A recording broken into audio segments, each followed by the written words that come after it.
नमस्कार friends, planet hub channel में आप सभी का फिर से हार्दिक स्वागत है। और इस बार सब्जेक्ट रहेगा, जरा हट के रहेगा, 1 जनवरी बर्थ।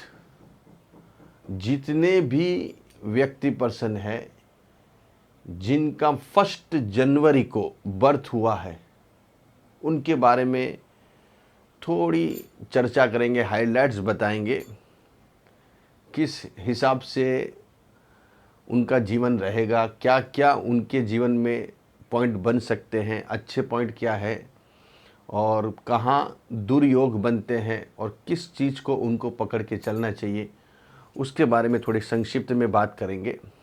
तो यहाँ 1 जनवरी बर्थ, कोई भी साल हो आपका, आप कोई भी जेंडर हो, मेल फीमेल या चाइल्ड, बच्चे कुछ भी हो, या एजेड हो, आप यंगर हो, लेकिन आपकी 1 जनवरी बर्थ है आपका, यहाँ आपके लिए ये वीडियो लागू पड़ेगा। देखना बहुत ज़रूरी है क्योंकि कुछ पॉइंट ऐसे रहेंगे जिससे आपकी जीवन की जानकारी आप ले सकते हो। 1 जनवरी में सूर्य जो रहता है वो धनु राशि का रहता है, और धनु राशि के जो सूर्य है वो मैंने यहाँ बनाया हुआ है, असेंडेड धनु सूर्य से बनाया हुआ है। और जो 1 जनवरी है उसमें भाग्य का स्वामी सूर्य होता है और वो जाके बॉडी के ऊपर बैठा हुआ है। तो आप देख सकते हैं कि सूर्य गुरु की राशि में बहुत ही बलवान बन जाता है। तो ऐसे व्यक्ति पर्सन को खास करके सूर्य का जप करना चाहिए, सूर्य को हमेशा जल चढ़ाना चाहिए, सूर्य को प्राधान्य देना चाहिए। और सूर्य मतलब होता है आपके माता पिता, आपके जो भी माता पिता हो, आप थोड़े यंग हो तो आपके माता पिता को आपको घर से पाँव छू के निकलना चाहिए कोई काम के लिए। अगर आप रोज़ ये काम करते हो तो अति उत्तम है, क्योंकि भाग्य का समय मैंने जैसे बताया सूर्य है और वो बॉडी पे आके बैठा हुआ है। ये केंद्र में, त्रिकोण का स्वामी केंद्र में जब भी आता है तो राजयोग का निर्माण करता है। अगर इसके साथ समझ लीजिए आपका गुरु बैठा है यहाँ, तो अति उत्तम राजयोग बन जाएगा। ये कुंडली की रेंज बहुत अलग टाइप की हो जाएगी। ये कुंडली की रेंज में एक उछाल आ जाएगा। कैसे? क्योंकि यहाँ खुद गुरु अपनी राशि में बैठेगा। धन का स्वामी और वैभव का स्वामी, विद्या का स्वामी, संतान का स्वामी, प्रगति का स्वामी, जाहिर जीवन में जो व्यक्ति को चमकाता है उसके लिए गुरु को ही प्राधान्य दिया जाता है। गुरु फाइनेंस का भी कारक है, पैसों का कारक है, विद्या का कारक है, संतान का कारक है, मैरिज का कारक है। जिनकी मैरिज नहीं हो रही है उनको अगर यहाँ समझो गुरु इनका बैठा हुआ है तो आज नहीं न कल आपकी मैरिज हो जाएगी। लेकिन इसके साथ दूसरा दुर्योग नहीं होना चाहिए। तो दुर्योग जब बनेगा तो कुंडली की रेंज घट जाती है। तो बात हो गई यहाँ गुरु बैठ गया तो कुंडली में 4 चांद लग जाएंगे, क्योंकि सूर्य और गुरु दोनों परम मित्र, और वो भी धनु राशि में अफलातून राजयोग बनता है। और गुरु यहाँ खुद देखेगा पंचम हाउस को, सप्तम हाउस को और भाग्य स्थान को, और भाग्य के स्वामी खुद बैठा हुआ है गुरु। अगर गुरु साथ में है तो इनकी बातें हो रही है। तो एक राजयोग अगर आपका 1 जनवरी में है, पहले तो बन ही गया क्योंकि आपका सूर्य बलवान बन गया। सूर्य जब भी बलवान होता है कुंडली के अंदर तो बहुत सारे ग्रह जो है वो नेगेटिव फल देना कम कर देते हैं।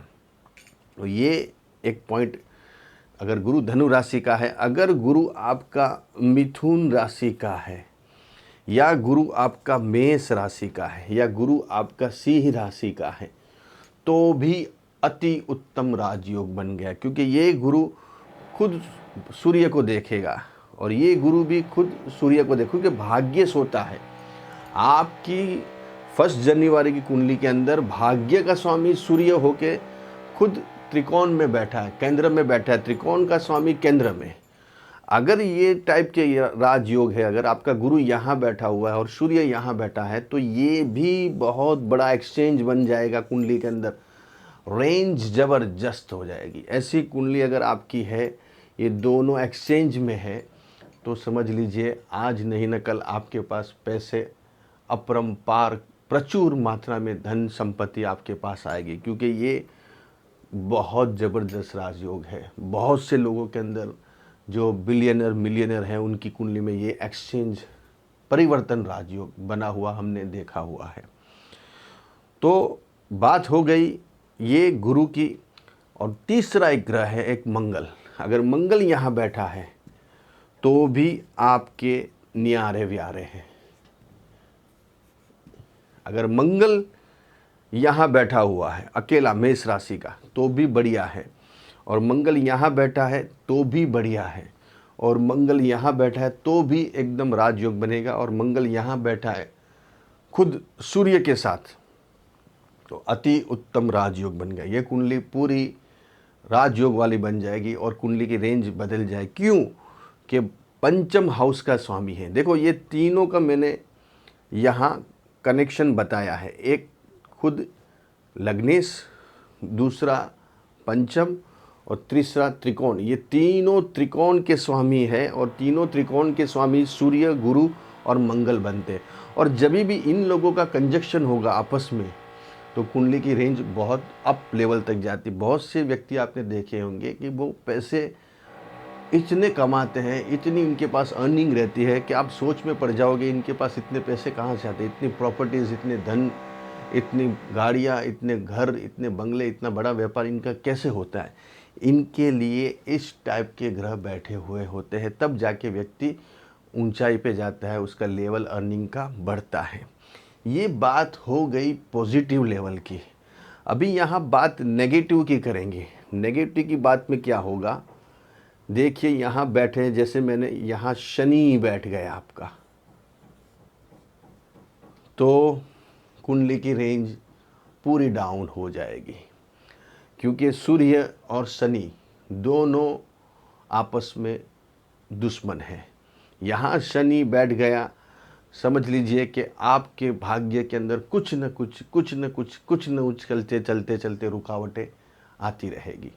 आपके बनते हुए काम बिगड़ते आपको नज़र आएंगे। काम मुंह तक निवाला आएगा, आपके हाथ से गिर जाएगा। आपके जो पिताजी है, आपके जो वडील है, जो एल्डर है आपसे, मतलब समझ लीजिए मेन पिताजी की बात कर रहा हूँ, उनसे आपके रिश्तों में अचानक से दरार आनी चालू हो जाएगी। एक डिस्टेंस हो जाएगा बाप और बेटे के बीच में। अगर बेटी भी है तो भी बाप के बीच में एक डिस्टेंस आना चालू हो जाएगा। कहीं ना कहीं ये कुंडली थोड़ी श्रापित कुंडली गिनी जाती है। सूर्य शनि जब भी साथ में कंजक्शन में बैठते हैं, तो इतना गुरु के घर का सूर्य बैठा हुआ है और इतना बलवान हो के फिर भी यहाँ शनि बैठ गया, तो कुंडली पूरी डाउन कर देता है।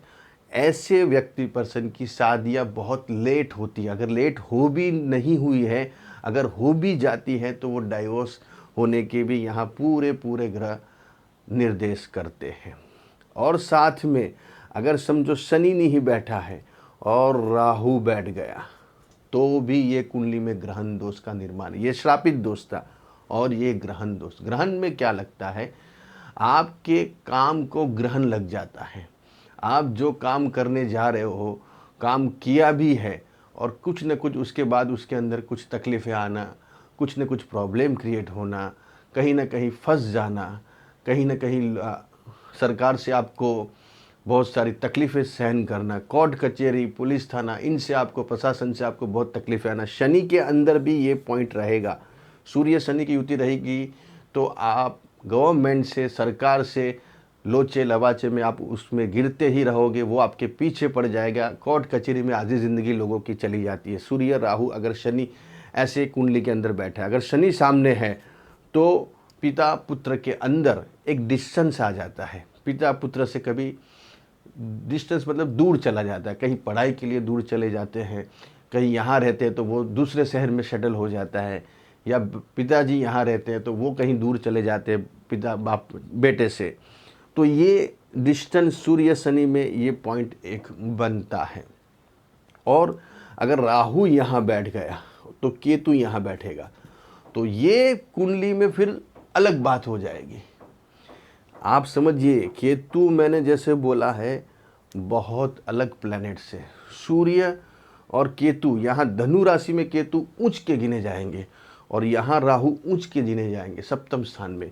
तो ये कुंडली फिर अलग प्रकार की हो जाएगी। उसमें अभी ये राजयोग बन जाएगा। आप बोलोगे पंडित जी सर कैसी बात कर रहे हो आप, केतु तो पाप ग्रह है।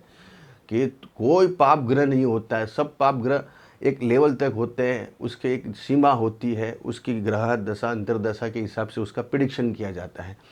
तो यहाँ केतु सूर्य के साथ बहुत उच्च राजयोग बन गया। ऐसे व्यक्ति पर्सन नामना, कीर्ति, यश, प्रतिष्ठा लोगों से अलग प्रकार से करते हैं। जैसे बड़े बड़े आप व्यक्ति देखते हो जिन्होंने कम उम्र में नाम कमाया, कम उम्र में पैसा कमाया, कोई ख्याति कमाई, विश्व प्रसिद्ध बने, बहुत बड़ी अचीवमेंट उन्होंने हासिल की, जो जाहिर में पेपरों में, न्यूज़ में, लाइमलाइट में आते हैं, जो मीडिया में रहते हैं हमेशा।